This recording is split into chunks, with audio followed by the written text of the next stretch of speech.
Hello and welcome. My name is Simon Garb. And my name is Ruth Plum. We're both third-year students in the School of Art here at the Cooper Union, and it is our great pleasure to welcome you this evening to this historic Great Hall. Simon and I are student leaders of the Cooper Climate Coalition, which is an open body of students, faculty, and staff members who organize projects and events like the one we're gathered for tonight. Our work is devoted to centering the climate crisis and its intersections with race, class, gender, sexuality, and historical structures of power, extraction, and labor. The Cooper Union, throughout its history, has stood for many of the same values that are central to the climate justice movement, including the importance of free education for a free society, the interdisciplinary advancement of science and art, and the importance of holding space for public discourse, all in support of overcoming the most significant challenges and social injustices of the day.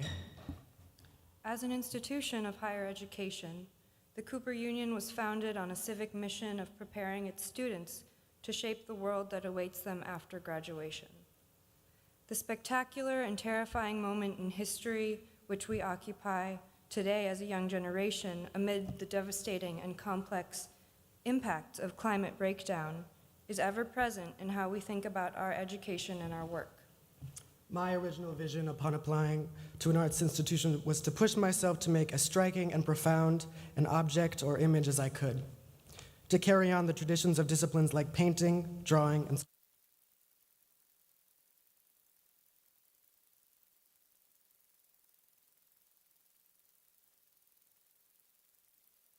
first century in the context of an unprecedented ecological crisis, and ask myself how to make that context align with my moral and political compass. It is the challenge and privilege of a lifetime to attempt to answer these questions alongside my peers in our incredible community here in New York City. The question for me as an artist has similarly evolved. In participating in an institution, not just in college, but throughout my life, in ways both apparent and invisible, how do I create an actionable correlation between art making, spiritual practice, honoring the land and the people of the land, and community building? Being a part of any institution demands that I continue to challenge my knowledge and aspire to be an active participant in change making. Conversations like these are a necessary part of this process. In that spirit, we are excited to be kicking off our 4th year of Climate Week activities at the Cooper Union, starting with tonight's panel. In past years, our Climate Week talks have tended to frame the climate crisis at the national and global levels. We are so grateful to be joined tonight by a panel who can bring their expertise to bear on important issues and impacts a little closer to home. With the recent stalling of the New York Build Public Renewables Act, despite majority support behind it, renewed attacks against labor organization, and the ongoing challenges that New York State has faced in passing effective and equitable climate legislation, tonight's discussion is both timely and urgent. We want to thank Carrie Gillis, Kim Blanchard, and the New Republic for partnering with us and making this event possible in recognition of Cooper Climate Week.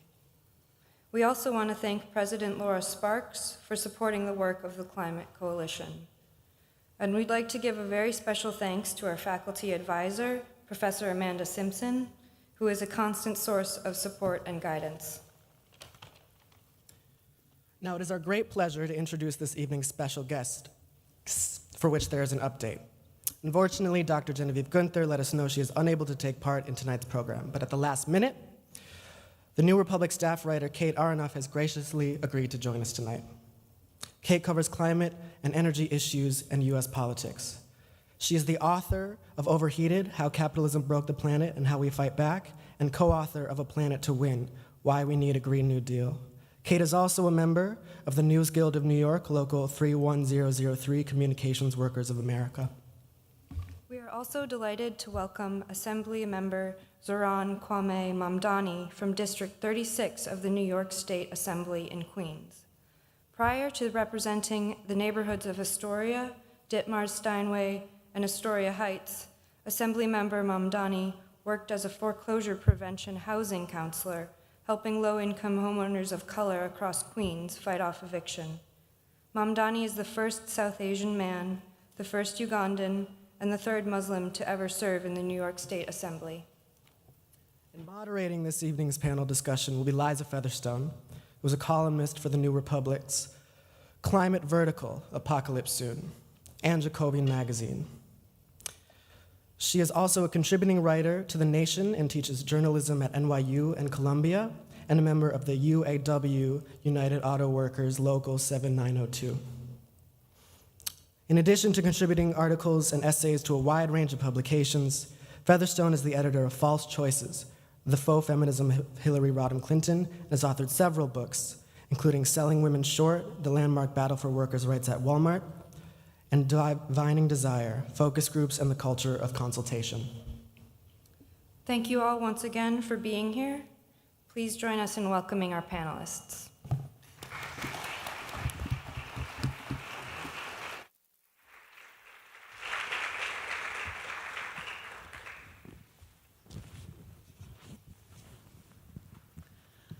What a pleasure to be with you.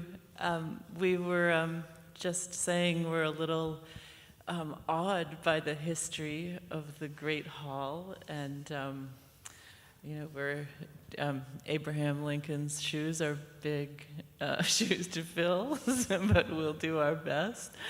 And thank you all for coming out on this rainy night. We're going to take a few things as givens in this discussion. The climate crisis is real. It's bad, and addressing it is a matter of great urgency. A lot of climate activism and writing that we do centers around convincing people of those three things, but I feel like you are all very intelligent and engaged in this issue already, and we don't have to convince you of those things. We're going to have a somewhat of a higher level discussion on climate politics. So the question I want to start out with for our panelists is, so given the urgency of the climate crisis and its reality and its badness, right? Kate, you've been writing a lot about how the mainstream Democrats are running away from the climate issue in the midterms. I've been noticing that even John Fetterman, who is running for Senate in Pennsylvania against New Jersey resident Dr. Oz, he was such a poster boy for, poster dude, I guess, for green jobs and addressing the climate crisis through greening the economy during the Obama administration when he was mayor of Braddock, a town in Pennsylvania. And we hardly hear him talk about the climate crisis at all in this campaign. And, I don't mean to pick on Fetterman. His health is poor, and I certainly hope he wins his election. But just as an example, they're not really talking about this very much. They obviously don't think that addressing the climate crisis is popular or could be made popular. And so Zohran and Kate, why are they wrong? Well, I think they're wrong for many reasons. I think one example that comes to mind for me, far more locally, is someone by the name of Sarahana Shrestha. She is a DSA-endorsed candidate for New York State Assembly who ran in the Hudson Valley and defeated a 30-year incumbent.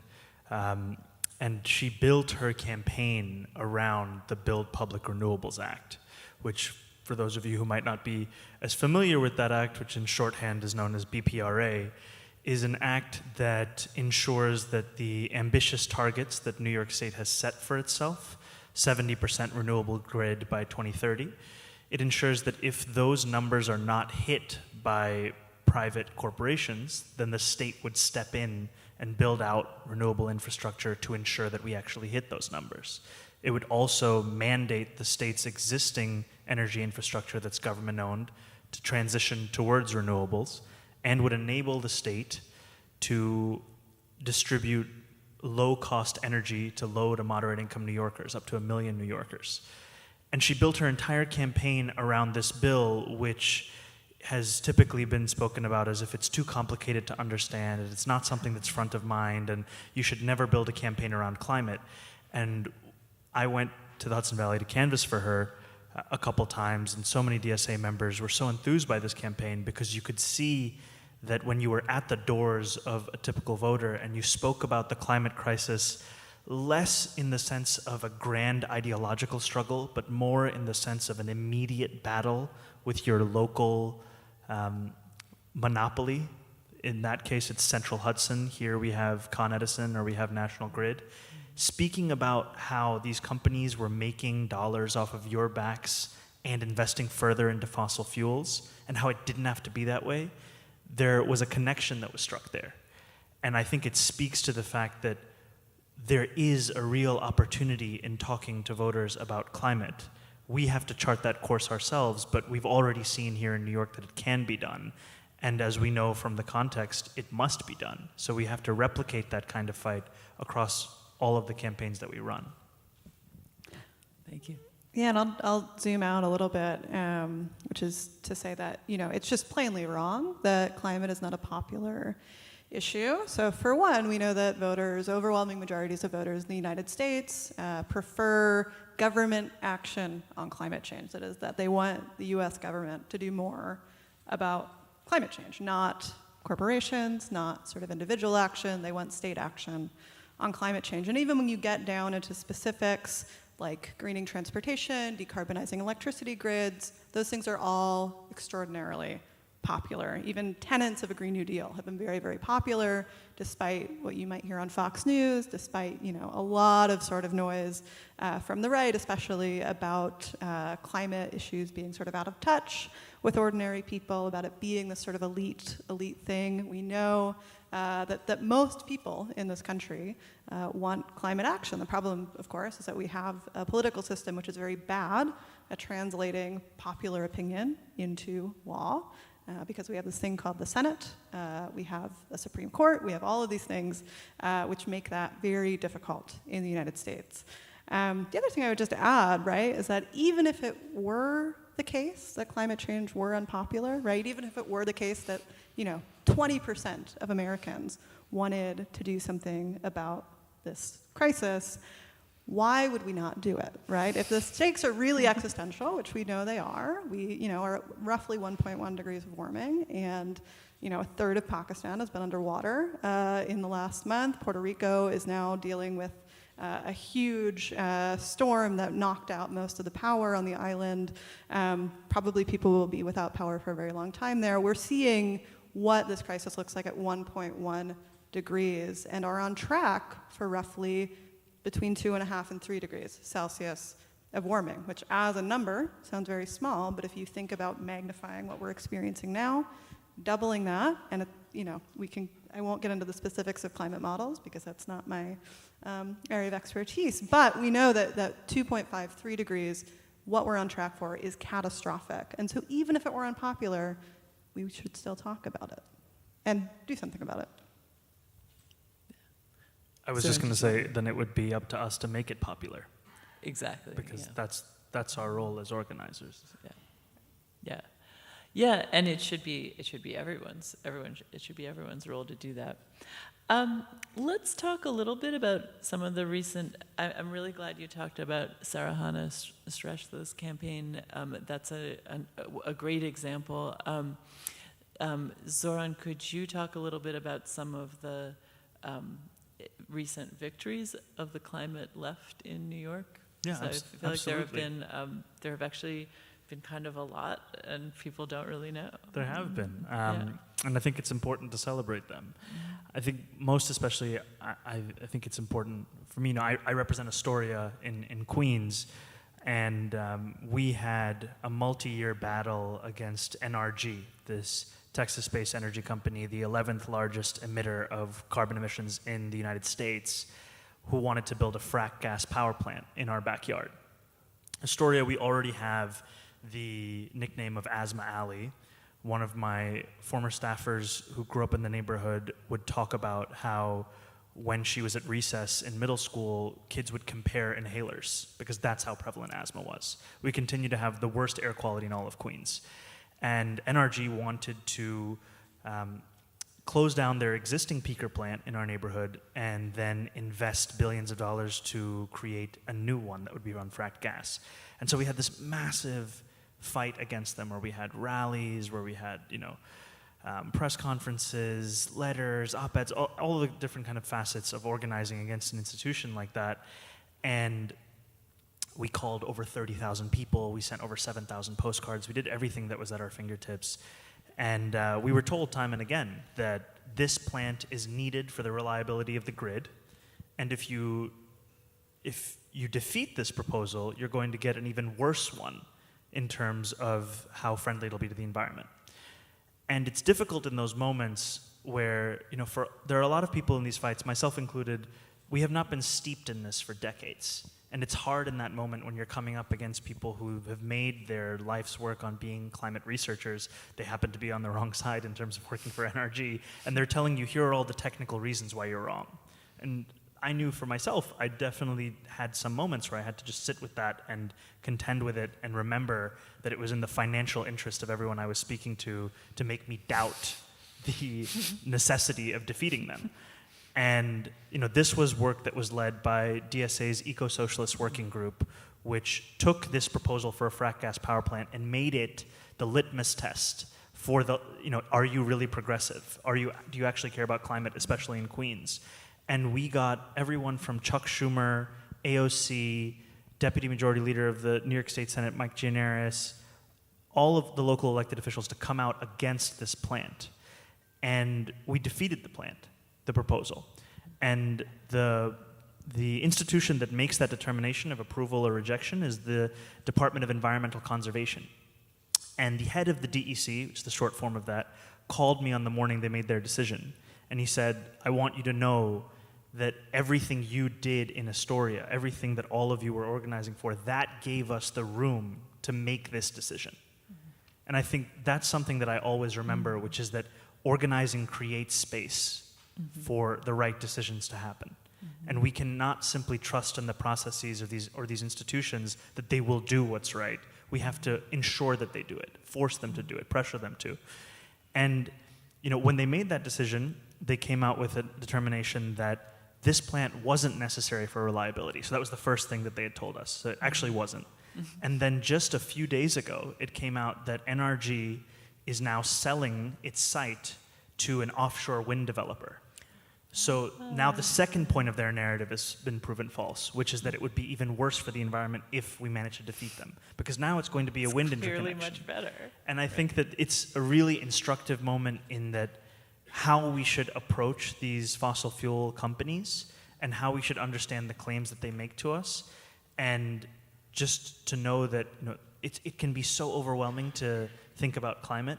But if you focus on the aspects in your own neighborhood, on the battles that are right there in front of you, you really can set out a new kind of map of how we should be interacting and engaging with these actors. Yeah, absolutely. Thank you. And Kate, I wonder if you could, I know to talk about, the politics at the federal level, you probably have to say a little bit about the defeats as well as the victories. But can you, say, what's, what have been some of the victories and what have been some of the defeats in the last year or so? Yeah, just sort of following up in some ways on what Zohran was saying. People may be aware that the Inflation Reduction Act passed through Congress, was signed by Joe Biden very recently, which is a mixed bag, and maybe we can get into some of the sort of contradictions within it. But I think it's very fair to say that would not have happened, and I don't think anything that could be called climate policy would have passed if it were not for a lot of really intense battles over the last 10 years. I mean, depending on when you want to sort of trace things back to, could go, back to Occupy Wall Street, for instance, where sort of a lot of the people who are doing climate policy now fostered a sort of anti-corporate lens, as opposed to, a sort of personal solutions, bike to work, change your light bulbs type of framework. That was definitely the case when I sort of started getting involved in climate politics. And I think, that momentum was also owed to indigenous-led fights against fossil fuel infrastructure at places like Line 3 in Minnesota, the Dakota Access Pipeline, Keystone XL Pipeline. There was a lot of sort of momentum over the last 10 years, and then more recently, of course, the Sunrise Movement, sitting in at Nancy Pelosi's office in 2018, demanding a Green New Deal with Representative Alexandria Ocasio-Cortez. So there's all of this sort of data that feeds up to this moment, and I think what that really does, and why I think it's a good thing that the Inflation Reduction Act passed, as many criticisms as I think are really warranted against it, is that it represents a real sort of shift in the zeitgeist around what kind of elite climate policy making circles we're talking about. So for so many years, the question of federal climate policy was about what level of carbon price we would have. Would it be a tax? Would it be a cap and trade system? That was the big fight in 2009 and 2010. And so with the Inflation Reduction Act, you see this really sort of big shift happening in very, very high levels of government to think about climate change as a problem of investment, right, which is broadly correct. And so the way that bill is structured for any number of reasons is largely just a series of incentives to invest in a clean energy economy. And so you have big tax credits for wind and solar, money for transmission lines, money for electric vehicles, not enough money. We know that the scale is much greater than the money that's in the IRA, but that this would not have happened, right? We would not be sort of thinking about how to get a lot of money out the door, including to public power providers, for renewables development, if it were not for this last 10 years of really exciting movement activity. And I guess just briefly to talk about some of the losses or sort of, things that are coming up and maybe losses. The deal to get the Inflation Reduction Act was struck between our illustrious Senator Chuck Schumer and Joe Manchin behind closed doors, that the Senate Democrats would add something vaguely known as permitting reform, without a definition as to what that would mean, into this continuing resolution, which needs to pass by the end of the month in order to keep the government funded. And so that is the fight now, is figuring out how to defeat a package that, in sort of the grand scheme of things, is more friendly to fossil fuels than it would be to clean energy. And we've seen a lot of momentum in among sort of policymakers in the House, now the Senate, as well as among sort of movement actors to get this package out of the way and figure out how to make some sort of changes to how we build things in a different format that does not include sort of sweeping changes to the National Environmental Policy Act, to the Clean Water Act, that would, very inordinately benefit the fossil fuel industry. So it's a real mixed bag, but I think just briefly I'll say I think it's a better we're in a better place to be talking about sort of how money gets out the door through the Inflation Reduction Act than to what has been the sort of conversation about national policy for the last 2 years, which is just these really sort of innate, totally incomprehensible parliamentary procedures that nobody understands unless it is your job, like it is mine, unfortunately, to understand the minutest detail of what Joe Manchin is thinking at any given point. So I'm glad we're not doing that anymore, and I'm glad there's a real conversation about material things that actually impact people's lives. Yeah, and it really is sort of a massive shift in what we're talking about, right? I mean, a few years ago it was, when Sunrise would protest and demand things, it was like, let's have a climate conservation corps, really great ideas, but very small, right? I mean, and, now we're really debating about billions and billions of dollars, right? I mean, I feel like we're at least talking about something much closer to the scale of the problem, even if it's still so far off and so complicated by let's also help out the fossil fuel industry at the same time, because that'll be a compromise. That's absurd, but it does seem like the terrain has really shifted. I'd like us to consider a little bit. So we've gotten a little bit of a sense of the climate politics in New York, and a little bit of a sense of the climate politics at the federal level. What role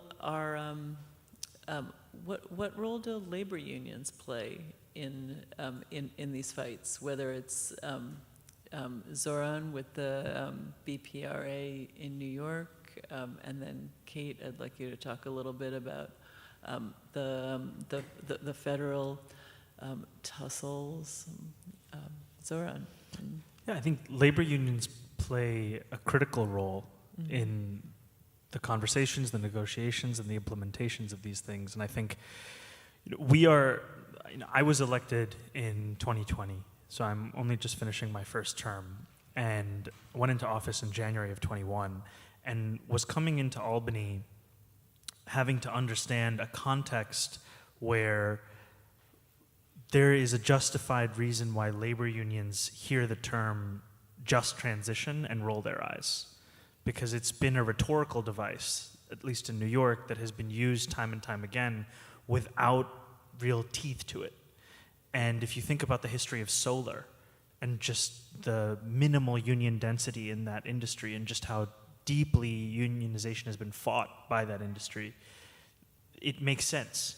And so when we're pushing these expansive, ambitious pieces of climate legislation that seek to meet the scale of the crisis that we're in, we have to deal with these well-founded doubts and suspicions, because there are quite a number of union jobs within the fossil fuel industry.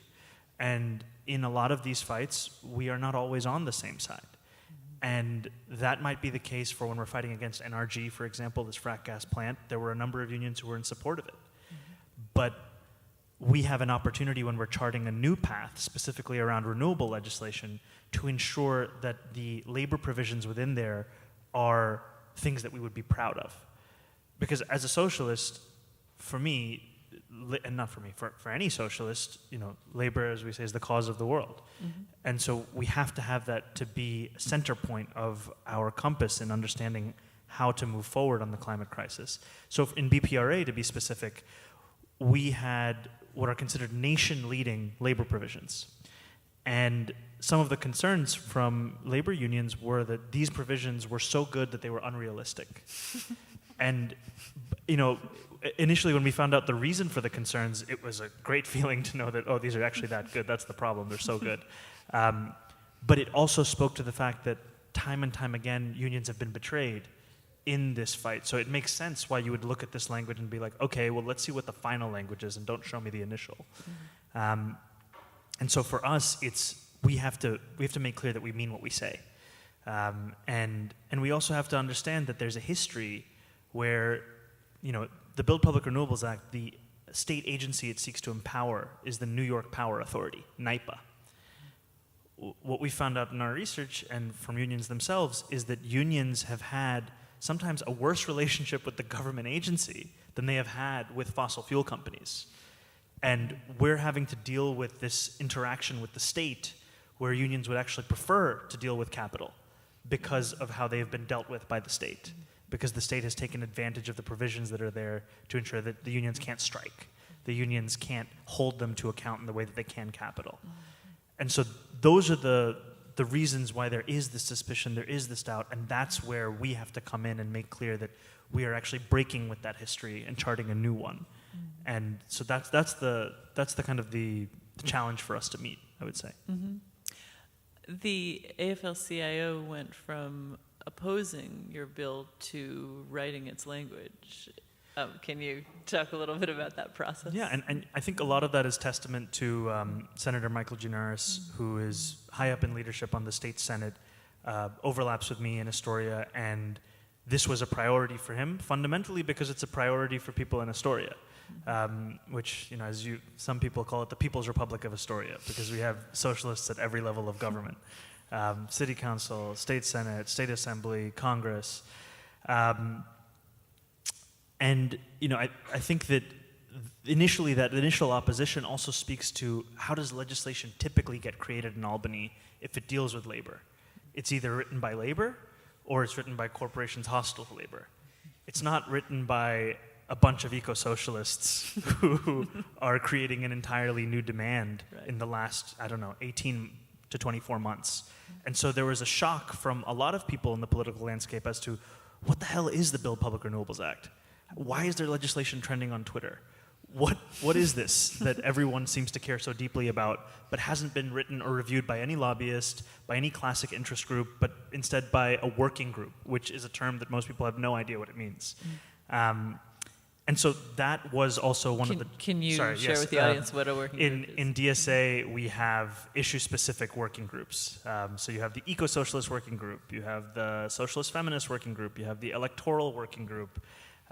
These are all basically, when you join the organization, wherever you're most interested in spending your time, you kind of see the options and then you join that group. And so the Build Public Renewables Act, just like the NRG fight, is the brainchild of the Eco-Socialist Working Group, which are just a collection of ordinary New Yorkers who are socialists who care deeply about climate and have a clear systematic plan as to how to organize and agitate and to confront power to take action on climate.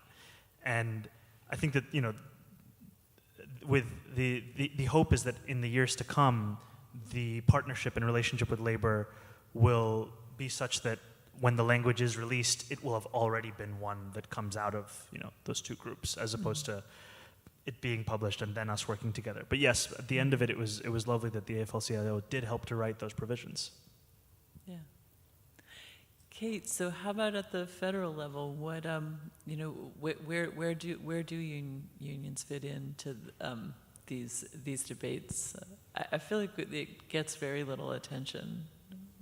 Yeah, I mean, it's interesting. I've been reporting on climate since 2015 or so, and through that time have written about these sort of jobs versus the environment debates, which tend to be pretty circular, tend to have pretty similar terms, and really, be talking about the same thing for years and years and years. And in those conversations, labor gets talked about sort of as a shorthand for a handful of unions, and typically the sort of international leadership of these unions, which are in carbon-intensive sectors, right? So you say labor and the environment, you think of the unions that represent coal miners or utility workers or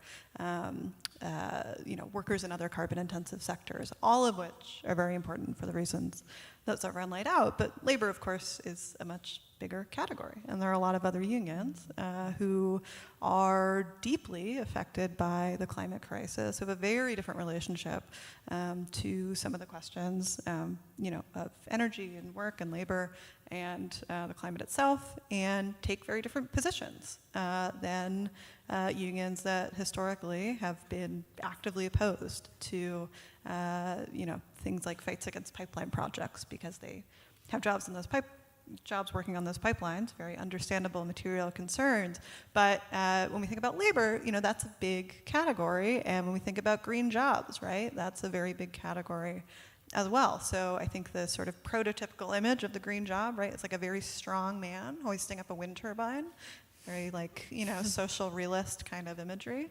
But green jobs already exist, right? And they're not just building wind turbines or putting solar panels on houses. Teaching is a green profession, right? That's low carbon work that already exists in highly unionized sectors. Nurses are low carbon workers. Those are green jobs. Heavily unionized sectors, those are very militant parts of the labor movement, right? We've seen teachers go on strike repeatedly over the last 10 years. In some cases, like in Los Angeles, for instance, the UTLA, when they went on strike, were bargaining for green space, right? Had a sort of bigger conception of what fighting for a contract looks like that went beyond only getting better workplace protections, only, asking for better wages, but thinking about, the fact that they're really deeply integrated into communities that are being affected by sort of the environment broadly concerned every day. And a lot of these same unions have been supportive of things like the Green New Deal. The American Federation of Teachers, right, for instance, endorsed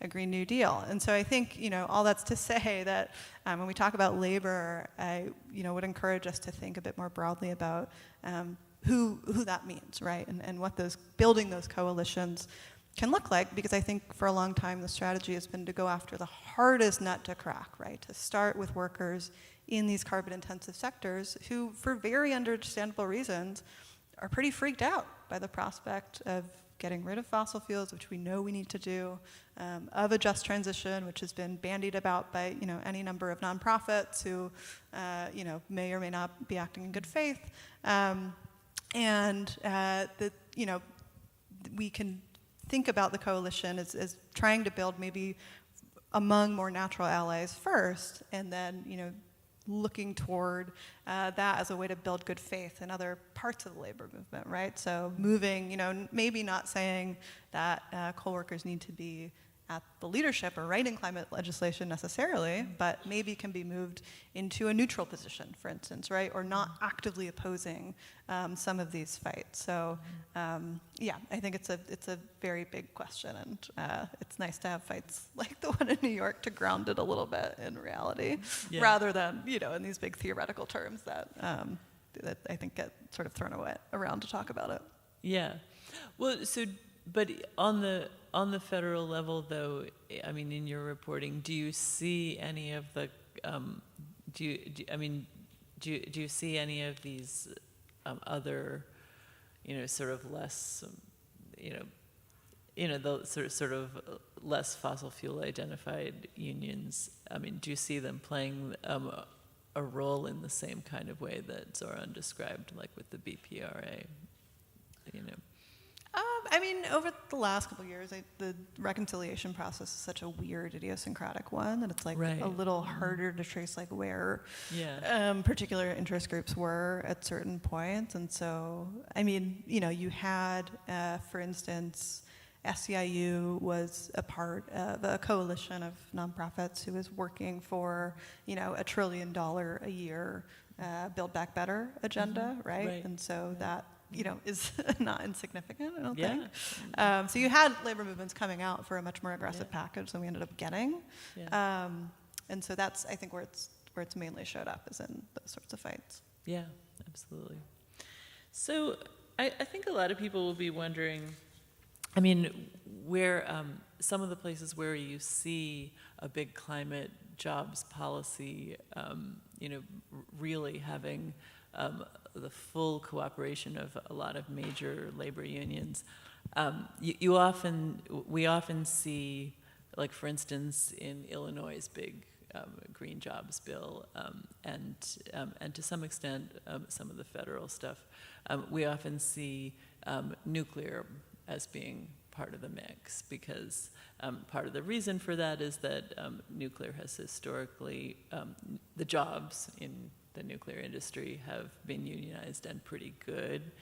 So, people don't see like a 50-year struggle to make those good green jobs. But that's, that it's a controversial issue within the green part of the movement, right? I mean, people have a lot of reservations about that. And when we saw the closing of Indian Point recently in New York, and that wasn't really something that the climate left or climate activists really opposed. What do we think? What do we make of this? What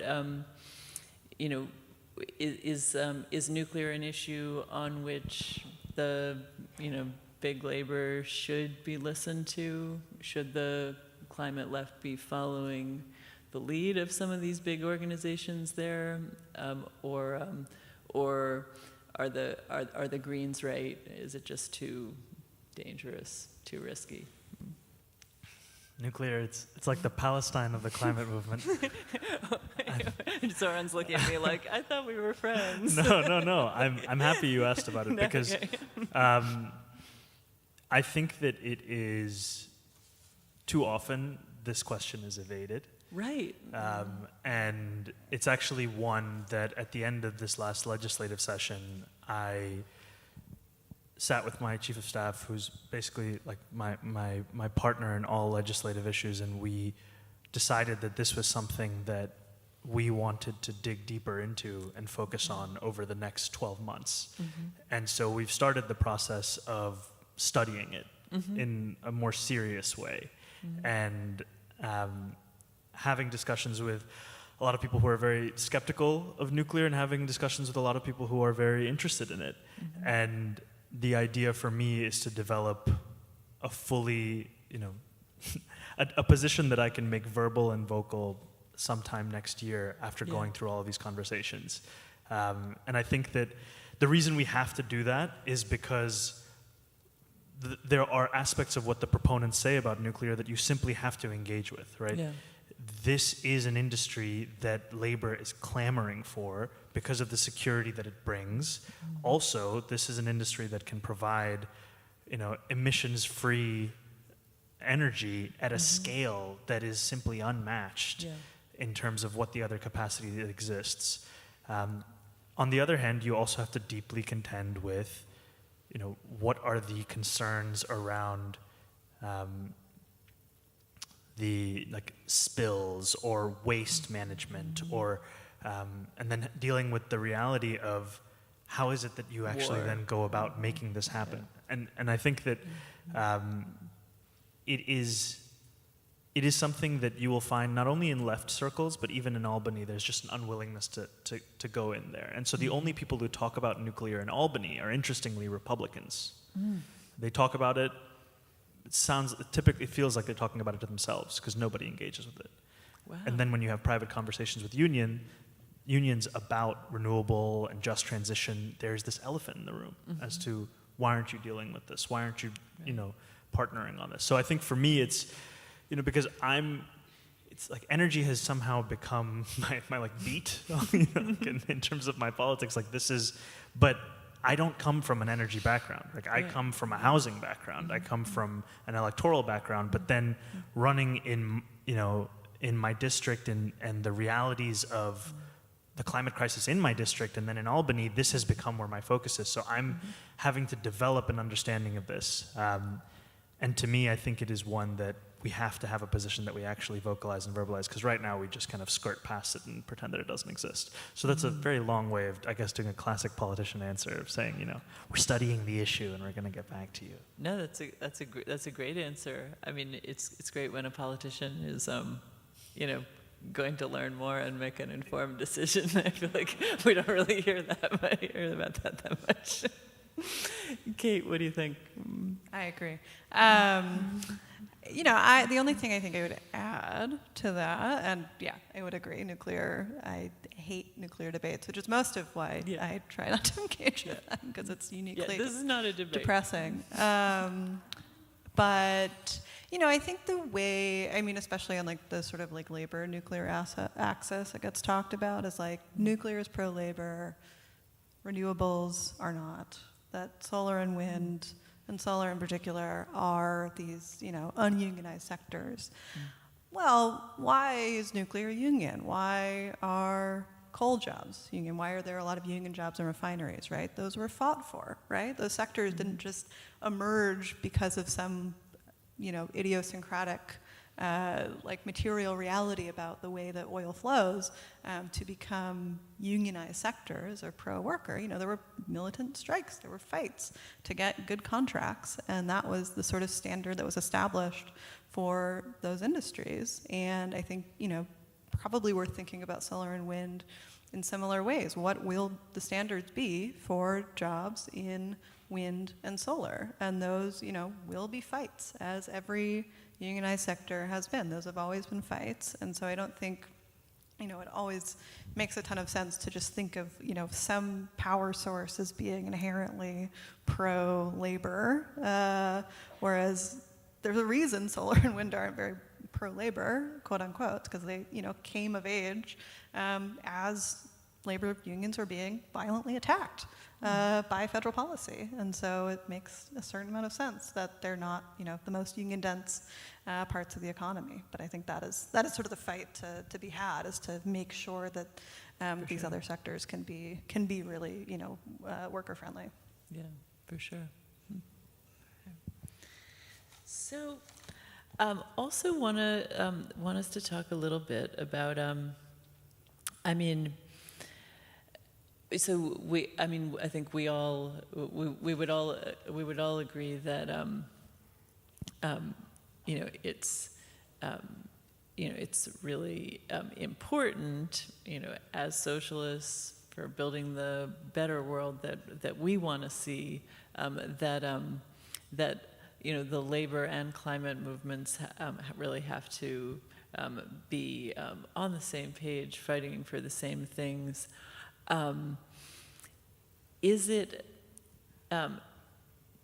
Do we think that labor's participation is crucial to winning climate fights? I think at the scale that we need to win them, yes. You can win a climate fight in opposition to labor, as we did in NRG, but that's not the way that we want to be embarking on this new world. Mm-hmm. Because the world that we're trying to create is a world where you have a unionized workforce, where you have job security, where you have prevailing wage in the creation of that world. And I think the issue is that for a lot of advocacy that has come before us, there's been an association of renewable as innately or inherently good, and of the companies that do that kind of work as inherently or innately good.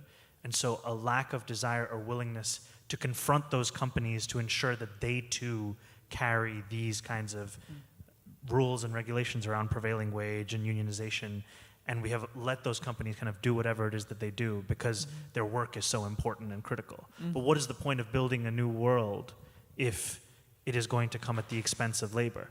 Because part of the whole point of the world is not simply that it will be one where warming is more in check, but one where people also can actually live. Yeah.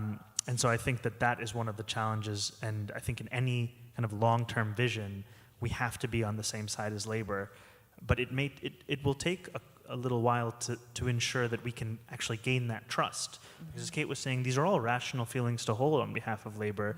If you have one industry where your members have jobs, your members have security, your members have good wages around which they can build a middle-class life, and another industry where your members simply do not, and where the leaders of that industry have shown no desire in terms of building out any unionization. Yeah. And where would you fall if your primary job was to protect your members? So I think and I thought it was a really great point that you made, which is that, it's nothing about these nothing about these industries makes them innately union or non-union. It's the history of the struggle within those industries. And I think that is such an exciting point to hear, because it points to our ability to chart a new course in any of these industries. We can make any one of these industries synonymous with unions by doing the work around the organizing of it. And so that's really what I hope we do in the long term, is that 10, 20, 30 years down the line, we talk about wind the way we talk about nuclear in terms of how labor relates to it. Mm-hmm. Mm-hmm. Yeah, I would again agree. Great points. I think the only thing I would add, and to be somewhat positive, is that there's big, I think, fights that can be had in the coming years as money from the Inflation Reduction Act goes out the door. So I think one of maybe the most exciting provisions of the legislation is that public power providers, so rural electric cooperatives, municipal utilities, all of these sort of public institutions which were barred from using the tax credits for wind and solar pretty much as long as they've existed. These credits that allow you to write off as much as a third of the cost of renewables development are now open to public power providers. And that's an unlimited pool of money, essentially, that could be used to do public power provision with renewables. And so what that allows us to fight for, right, is to create proof of concept that we actually don't need the profit motive in the provision of a basic service, and that those jobs can be unionized. Those jobs can, take place in sectors that are unionized and not in the sort of realm of rooftop solar providers, which is sort of chaotic when it comes to labor protections. But that, this money can be a real tool to build a sort of working example of what it looks like to provide renewable public power on a not-for-profit basis. That is very, I think will be an organizing challenge, certainly, and public power providers are a mixed bag, but I think is really exciting to think about being able to pose an alternative to, to our very extractive energy system. Yeah, that's very exciting. Actually, on that note, we're about to move to questions, but before we do, Zohran, can you say what's next for the Build Public Renewables Act, for the fight to pass that, and what can people do to get involved? Absolutely. So I think, to give you all kind of a context, we passed the bill in the Senate with a few days left in the legislative session, and then we spent the last few days of the session on the Assembly side just doing everything that was possible to try and get the bill to the floor. And if you get a bill to the floor, it's guaranteed that it's going to pass. The battle is simply getting it there to get the vote opened on it.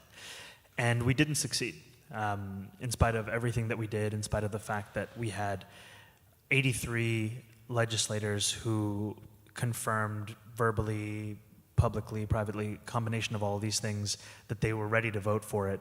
The Speaker did not bring it for a vote. And in the outcry that happened after that decision was made, he announced that there would be a hearing that was going to take place in the summer. So we had that hearing. And it was an interesting hearing. It was a 10-hour hearing. And it was one that kind of made it clear the challenges that we had in passing this bill, which is that there is a lot of private markets companies and capital who are vehemently opposed to this, because even in just saying that if a private company does not build its infrastructure, that the state will step in, these companies understand that while they may not be impacted by this law specifically, that opens up an entirely new way of thinking about the state's role in the energy system. And so there's true, serious, and deep opposition. And so that is a real thing that we have to confront. There are rumors that we may have an emergency session sometime before the end of the calendar year. If that happens, then that's an opportunity to pass this bill on the Assembly side. If it doesn't happen, then session will begin again next January. And then we will have to start the battle again on both the Senate and the Assembly side to pass this bill. What I would say is, to anyone who's interested, there are two things. The first I would say is you can join DSA's Eco-Socialist Working Group, which is a great place to kind of get into that work, to better understand what you need to do, why you need to do it, how to engage with politicians. The second is, if you are not interested in that kind of a connection or commitment, and this is just you want to take action on this specifically, I would say to contact your legislator. And that sounds like something that sounds kind of trite, but you would be surprised how little contact legislators get around bills like these. Albany exists in the darkness, and so whenever there is something that is of public concern, it shocks a number of my colleagues that there are people who have opinions on bills that must pass.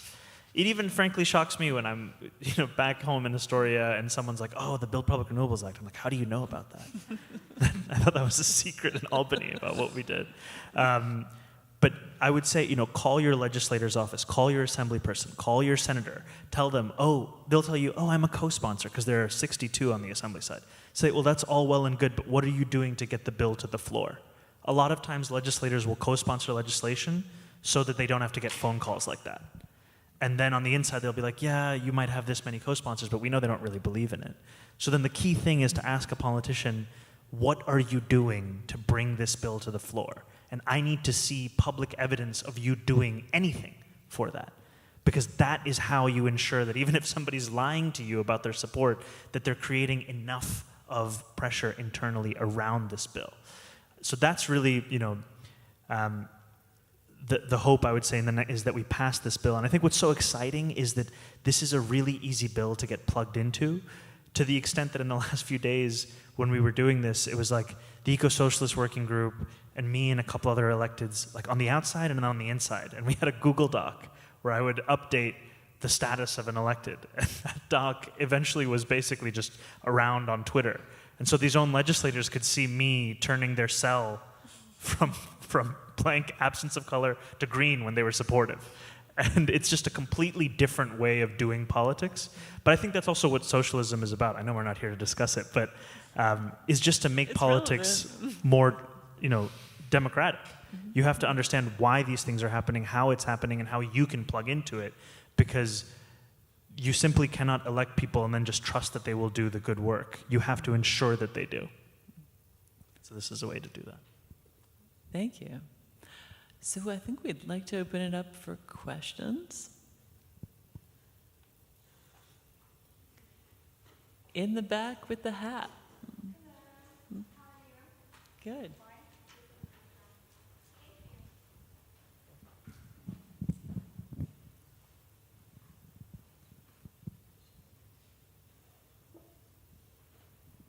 Thank you so much. My name is Margaret McEnroe, and I'm with the Midtown South Community Council. I'm doing outreach. Do combined media art. I've studied digital parametrics here at Cooper Union. And I thank you so much for addressing this. One of our concerns in Midtown South, the community has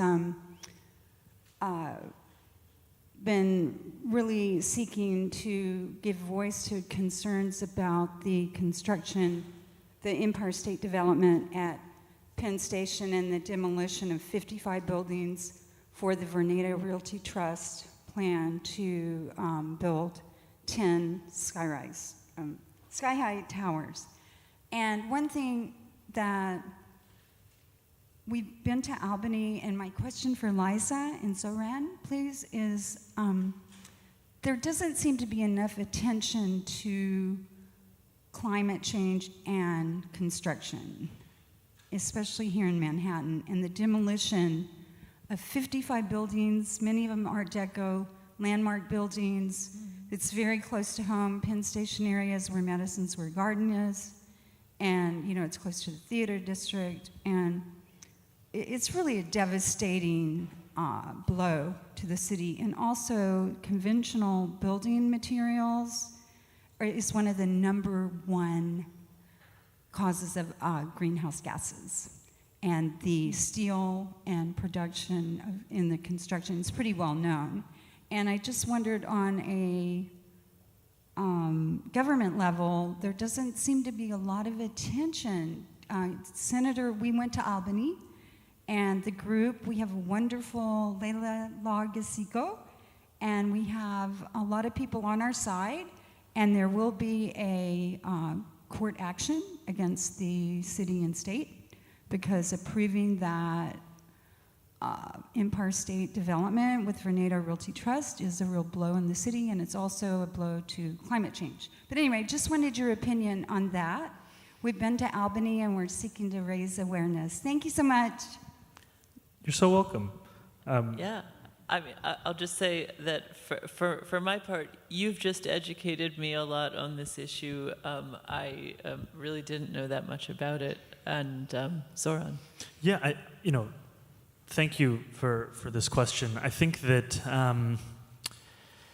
there are a number of things. One, I would say, is that New York State has a more than $200 billion annual budget.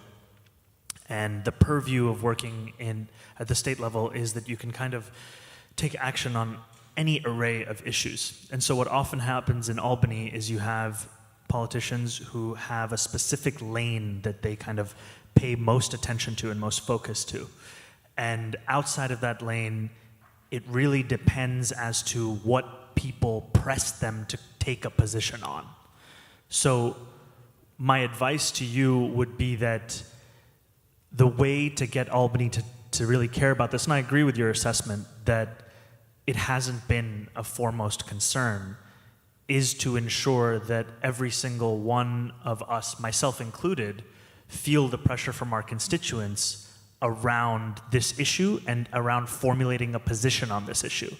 Because so often mass-scale redevelopment, it just kind of falls under the purview of this is what the governor is proposing, it's going to be billions of dollars, probably not going to be the best use of money, almost definitely will not be, and a lot of large-scale real estate developers will make a ton of cash off of it, and this is kind of like almost an annual occurrence in Albany.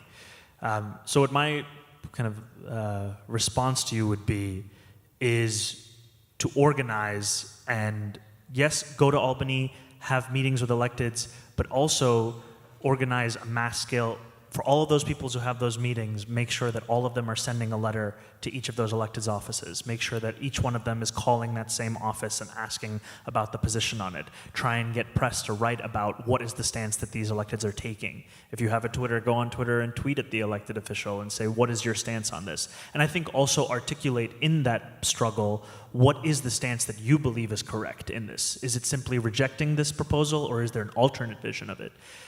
To your other point around the importance of engaging with construction when we're thinking about greenhouse gases, another site of struggle is around Local Law 97 at the New York City level. This is a law that was passed, and there's a lot of concern that Mayor Eric Adams will not actually enforce this law because the enforcement of the law will come at the fiscal expense of many of his largest supporters. And by that, I mean, large-scale real estate developers. And so this, I would say, these things are connected in ensuring that there's the enforcement of law that was really difficult to get passed at the municipal level, and there is attention being paid to what is this question about Penn Station redevelopment?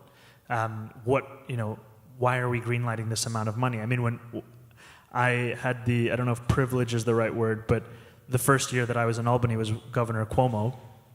Now it's Governor Hochul. One of the sadly, too many consistencies between those two administrations is this focus on Penn Station and billions of dollars in redevelopment. I think generally, as socialists, we oppose large-scale subsidies to private corporations for any kind of things of this nature.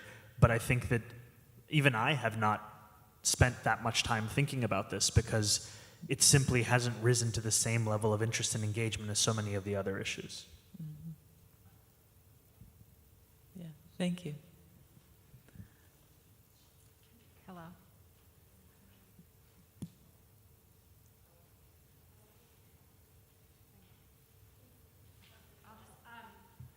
Zohran, it's nice to see you on stage. Hello? Okay. Sorry. Canvassed with you in 2018 to get Elliot Team elected, so congrats on your position. It's great to see you up there. I was wondering if, this is for all three of you, I'm looking to get into, I'm in the nonprofit world, career-wise. I'm trying to get into more focused, clean energy, sustainable, focused work. I was wondering if you had any suggestions for resources, books, people, organizations that kind of helped you ground your knowledge in this, and easier to understand when it's so scientific and can be really dense to learn more about it all. First of all, that is amazing.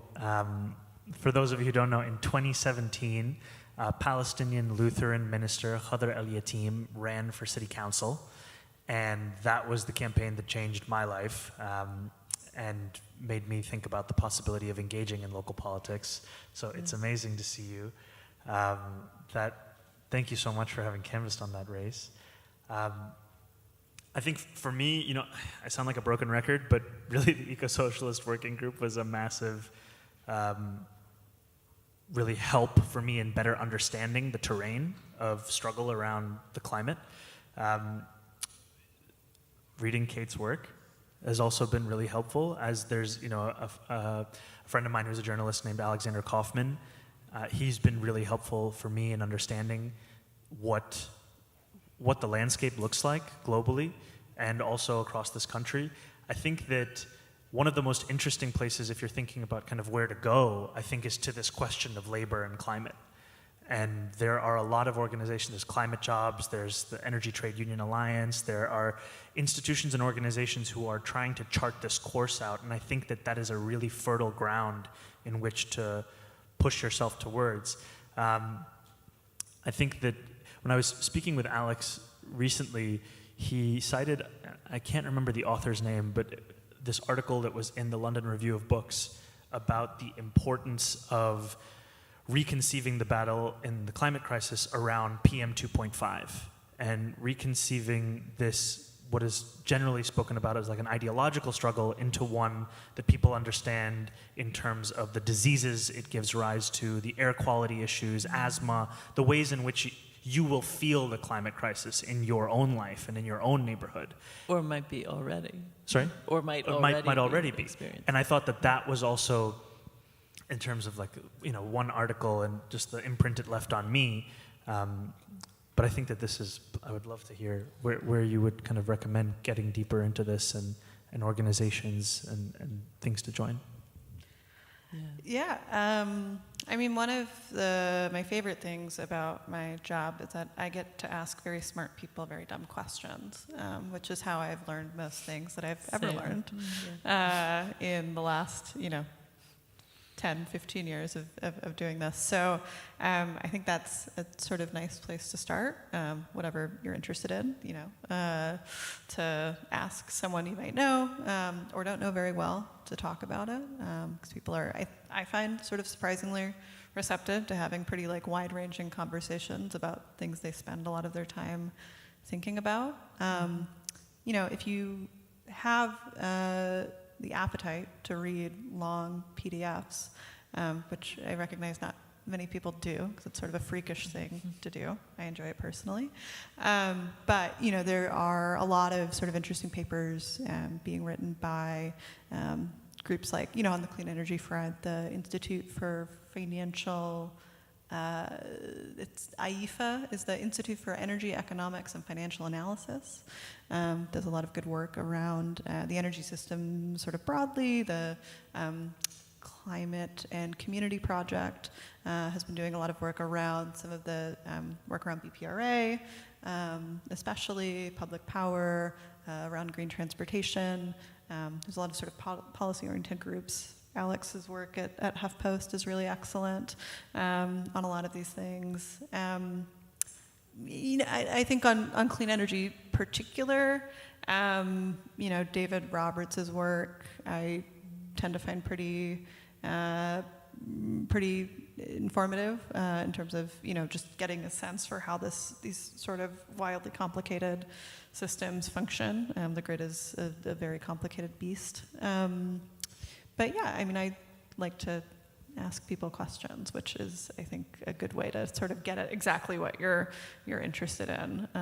But yeah, I think that's... Yeah. I would agree with everything they said, and I would only add that although I spend a lot of my life trying to build the left-wing media, don't overlook the mainstream media. It's pretty important, it's not just to know what they're saying, but also it's just pretty crucial information on the day-to-day. Like, read the New York Times, read the Wall Street Journal, read the Financial Times, the Bloomberg Business Week, and there is really a lot of important climate information in those outlets as well.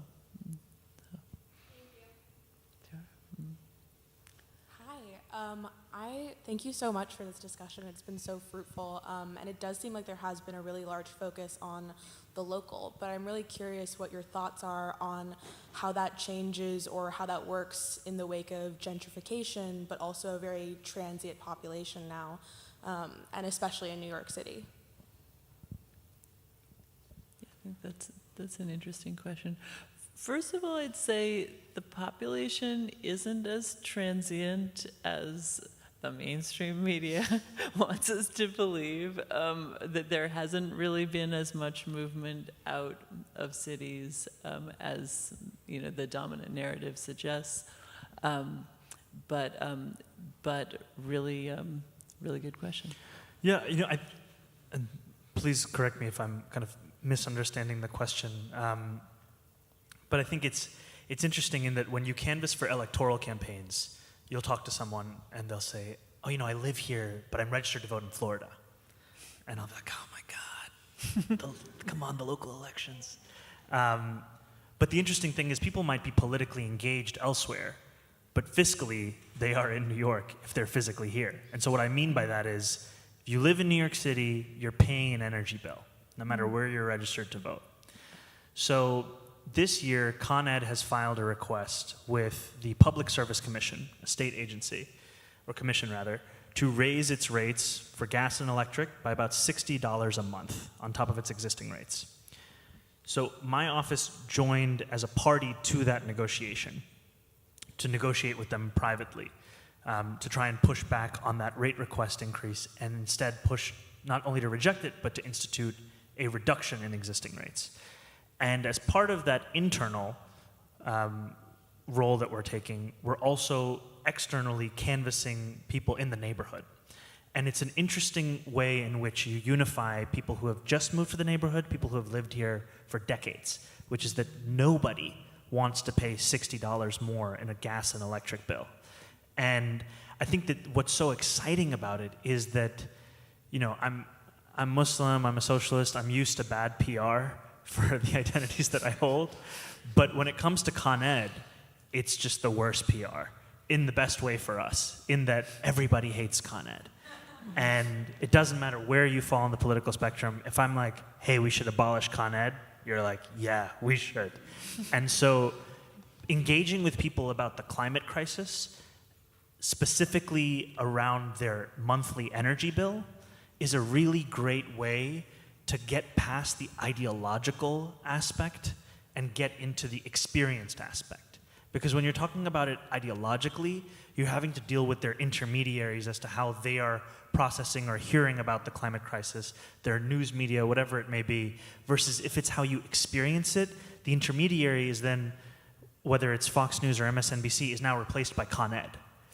And all of a sudden, it's a much clearer reaction. And then if you talk about the fact that this rate increase is to pay for fossil fuel infrastructure, it changes kind of how fruitful of a conversation it can be. So I think that there is definitely difficulties in speaking to residents who are recent or residents who are long-term, in that they may have different opinions about aspects of the political struggle on this issue. But when you break it into your energy bill or air quality or things that everyone has to experience equally, I think that it provides us with a really interesting place to go. And one of the most exciting things for me is that we have to transform the procedural into the political, right?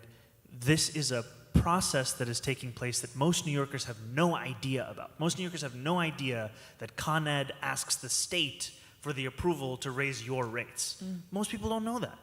And now I get to go door to door with a palm card that says, do you want to pay $60 more in your energy bill? Con Ed wants you to. Here's how you can stop it. The same thing about NRG. It was previously an internal state process where the company petitioned the State Department of Environmental Conservation for a permit to build a new power plant. Most people would have no idea that's happening.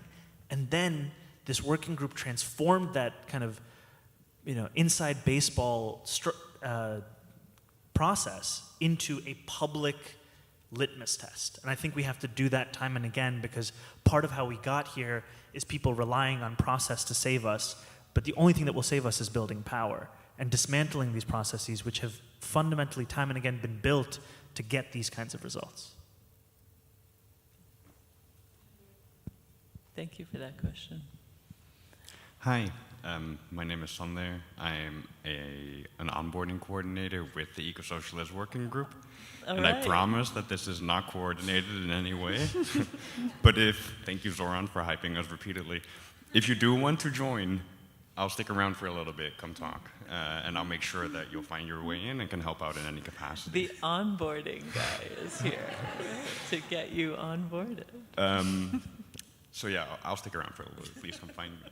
I also had an actual question. An argument that I've seen against renewables often is that the amount of people you need to keep a solar farm running is actually very low compared to a baseline power plant or a nuclear power plant. And that this is another argument why we would need nuclear, or why maybe we want to look into carbon sequestration and keep coal running. And I wonder what your thoughts are on this from like a policy perspective.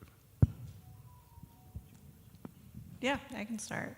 I mean, I always find it confusing when the argument is that people should work more to keep our energy system running. The fact that we have a very labor-intensive energy system, I don't think is a mark in its favor. A lot of the jobs that keep our energy system running are not probably, the most fulfilling or pleasant, especially if we're talking about coal, for instance. Those are not jobs a lot of people enjoy, in mining or working in pretty polluting factories. So, I think this is what makes me happy to be a socialist, is that we can think a bit more expansively about what we want the world that our energy system builds to look like, right? Which I think for me, and for I think a lot of folks in the sort of eco-socialist milieu is one that probably involves a bit less work overall, right? Maybe something like a 4-day work week, or longer weekends, more vacation time, time to spend with our loved ones, and doing whatever we may please, and that we don't have to only think about our wage labor as the thing that delivers material well-being, right? If we're thinking a little bit more expansively about a society where we have healthcare, right? We have free education, we have energy provided to us, and don't need to, spend an inordinate amount of our paychecks getting the lights on, putting food on the table, then we have more time for the many number of fulfilling activities we might want to pursue, whether that's the arts or hanging out with our friends, etc. But all that to say that I don't think we should be sort of targeting a certain amount of labor intensity in our energy system. The goal should be to decarbonize as quickly as possible, and to make sure that the work that does that is as fulfilling and well paid, and the conditions are as good as possible. But yeah, I don't really get the argument that we shouldn't use renewables because people will work less. They can do something else, right? As long as we're providing a good material basis for workers, and making sure that the work that does keep our energy system is unionized and well paid. Do you want to add anything? I mean, I would just say that we can also create jobs to do anything. And if there are fewer jobs in that specific line of work, then, and I think the end goal is that a union does not lose any of its members' salaries, the protections, the security that they have in their job, the ability to build a middle-class life with dignity. And it doesn't necessarily have to be one-to-one where you go from the power plant to the solar farm. It could also be that then you go towards, whatever else is a job that the skills are not only transferable, but is also part of our vision of what is it that we need. And the luxury right now is there's so much that we need that I feel like we are hardly constrained in what we can put people towards.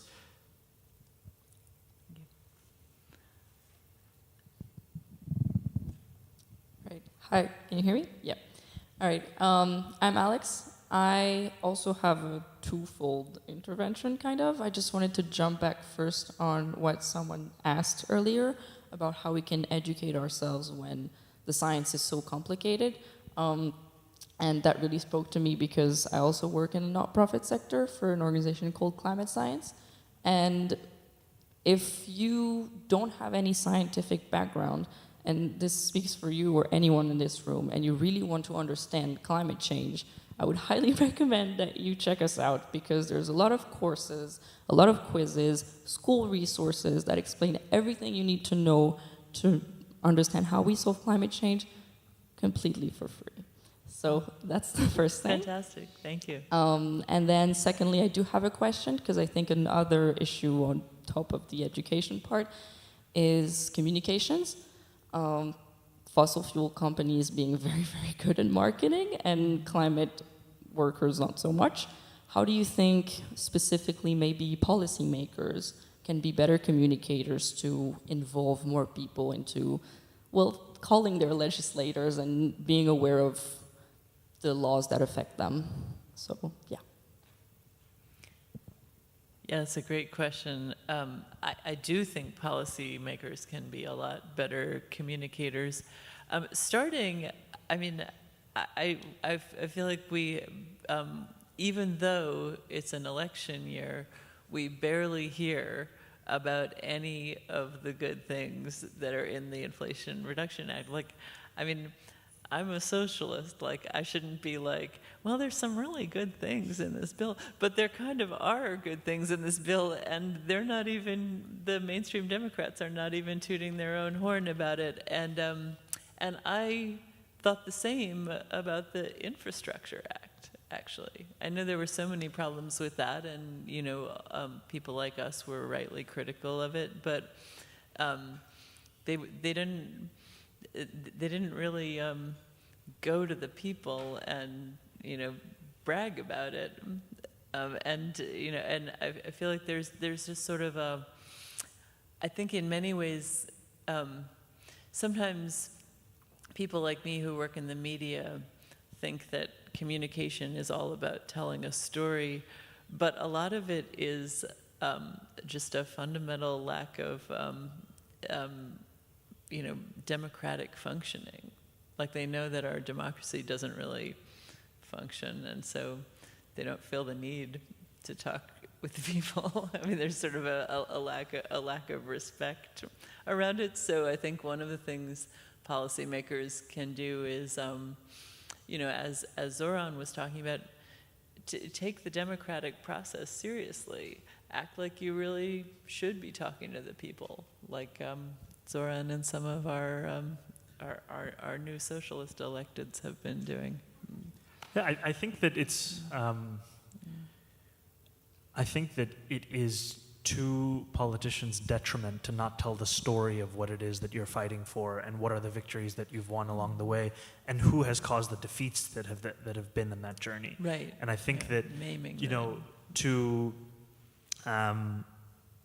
to your question around communicating, the difficult thing is that it is, fossil fuel companies that came up with the idea of a carbon footprint, and that came up with this whole idea of individualism is the means by which to solve the climate crisis. And what's so difficult about that is the potency of that message in a country where the market always wants you to think of yourself as the individual. Because if you think of yourself as the individual, then there are all sorts of great consequences of that, financially and economically for these companies. And there's been all this, we've gone through the phases where it was like, care about the climate crisis, buy a Prius. These were all of the kind of first steps. And I think that one key thing we have to make clear is we will not get out of this through ethical consumption. Not to say you should buy the worst things, but just to say that the way in which we get out of this crisis is collective action. And we have to understand when we move together that is what makes things possible, and that we have to understand also who we are up against. We are up against an entire industry that makes money off of the continuation of this crisis. And I think that, I was referring to this earlier, but I really see the future, the most exciting aspect of the future for me in fighting the climate crisis is around discussing it in the way that people experience it right now. So when I'm talking to constituents, I don't even talk about climate change or the climate crisis as much. I talk about asthma, I talk about air quality, I talk about malfunctioning air purifiers in our schools, I talk about Con Ed, I talk about all of the ways in which you experience that crisis and that energy monopoly and those fossil fuel companies, because that is how you can kind of organize and agitate people in the neighborhood to take action regardless of where they lie on the political spectrum. And I think that we have to do that more and more, where we make it clear to people that if you're in favor of, Con Ed and BP and all of these large-scale fossil fuel companies, you're also saying that you're in favor of asthma and diabetes and whatever other, health consequences that come from this, and you're okay with your children having, growing up thinking about inhalers as a normal part of their life. All of these kinds of quality of life things. I think that that's where we have a real place to go in fighting back against these companies.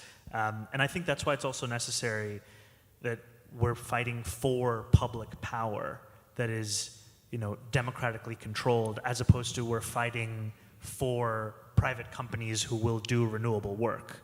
Because we also understand that the profit incentive is not going to save us from this when there's still more profit to be reaped from wrecking our Earth even more. We have to have institutions that are created whose mandate is from protecting people as opposed to their bottom line.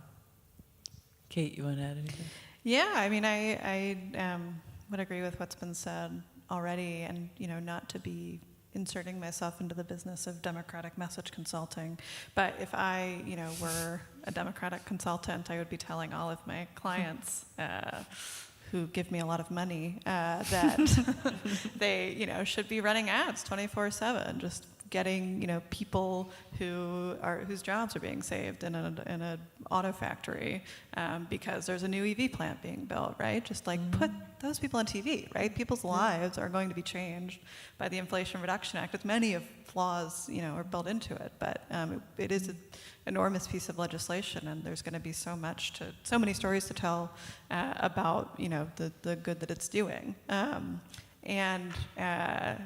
think people tend to think in stories and tend to think in narrative, and it's easier to ground some of these big, heady theoretical debates to people, both on sort of the hero side of that journey, right? Thinking about the protagonists of green jobs, people who are getting work by building out wind and solar and all these other green industries, but also the villains, right? People hate fossil fuel companies right now. People hate their utilities.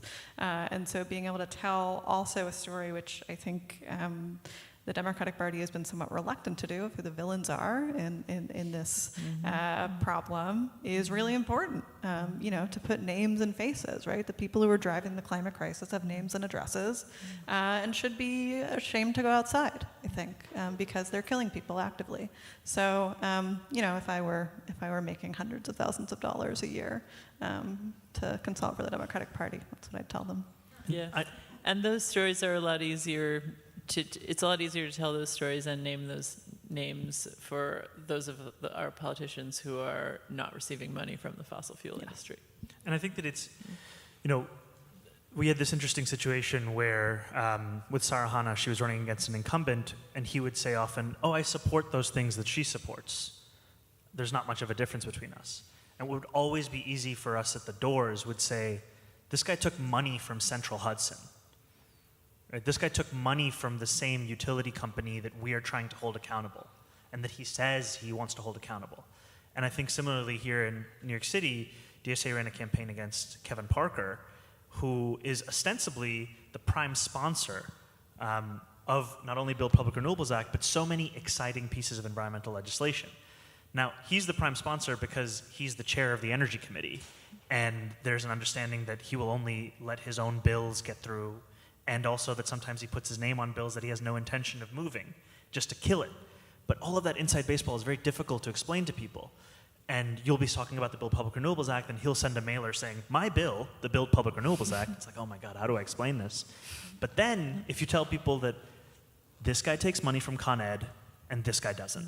This guy takes money from NRG, and this guy doesn't. And I think that laying out the villains and laying out the relationship to these capital, these fossil fuel capital companies is very helpful in illuminating the choices that we have and the reasons why we haven't taken those choices thus far. Because you have people out there saying, "I believe in climate change. Climate change is real. And also, I received $10,000 from NRG this cycle." It's like, well, I don't care if you believe in it when the world is crashing down. I want you to do something about it. And I think that the fiscal side of it helps make that argument. Yeah, that's right. Yes, in the red.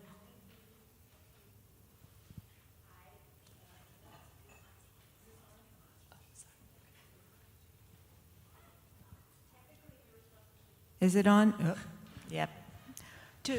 Quickly, we all went through Hurricane Sandy here in Manhattan, and there was a new project on the east side against the Hudson River that was hotly debated. It was controversial, and at the end of the day, it only raised the east side up 8 feet, which to me, common sense says that's not going to be enough.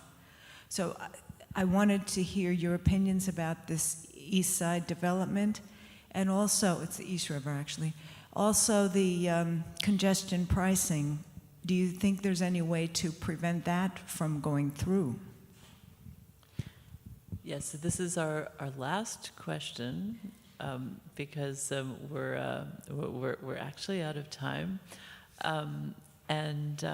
Yeah, Zohran, any opinions? So I'm not as familiar with the East Side Resiliency Project, except knowing that it became a topic of debate in the New York 10 congressional race. I can just kind of speaking to it, I think that there's a real need for New York City and New York State to embark on a massive infrastructure project, because we are no better prepared now than we were, for example, last year when Ida hit. I had so many of my constituents' lives were ruined by that storm through no fault of their own. One of my constituents was a building super whose entire apartment was fully flooded. He lost everything. And he was home that day, and he came out, and some New York City buildings, you have the first door that you get into, you kind of unlock, and then you have the second door that you get into. And he found one of his tenants was in the middle of those two doors as the water was rising. And she couldn't get out. And the water had gotten up to her throat, and she thought that she was going to die. And he broke the glass and saved her life. And we've been working with him for close to a year now, more than a year. It's been a year since Ida. And I can't look him in the eyes and say that the infrastructure has improved such that that won't happen again. And part of the reason is because people don't, there's not an interest, I can say with this current mayor, in governing, period. But there's also not an interest in taking action in these kinds of ways of, we need mass scale investment in bioswales. We need mass scale investment in storm resiliency. And we're trying to do it, but fundamentally our sewer system is simply unprepared for the level of rainfall that occurs today. And then, when you sue the city, the legal parameters are such that the city can't be held responsible for extraordinary rainfall. But with climate crisis, that amount has changed over the years, and we haven't done enough. To congestion pricing, I'm sorry to say that I have to disappoint you in that I'm in favor of congestion pricing. I do hold an exception in there for taxi drivers because I believe that this is their livelihood, and they've already been kind of pressed their back against the wall to make a fair living by the state through the addition of tolls over the years, and I don't think that there should be an addition of another toll on there. But I do broadly support congestion pricing as a means by which to reduce car traffic in our city, and also raise revenue for MTA's capital projects. And kind of going back to the earlier discussion, I think that all of those things together will also improve our air quality and so much of the ways in which we live our lives in New York City. But I know that that's probably not where you stand, and I'm sorry for that. Kate? I'm going to plead my my position as a national reporter who only occasionally gets to delve into local issues. Well, that's why I asked Zohran first, but since you live here, I thought you might have like New Yorkers. I have nothing New Yorkers are big on that. opinions. Well, thank you all for coming out. It's really been a pleasure to be with you, and thanks for listening and for the great questions.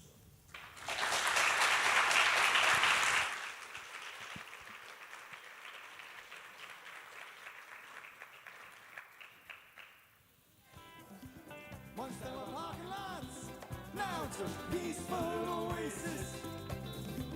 You got it, this was a Pizza Hut.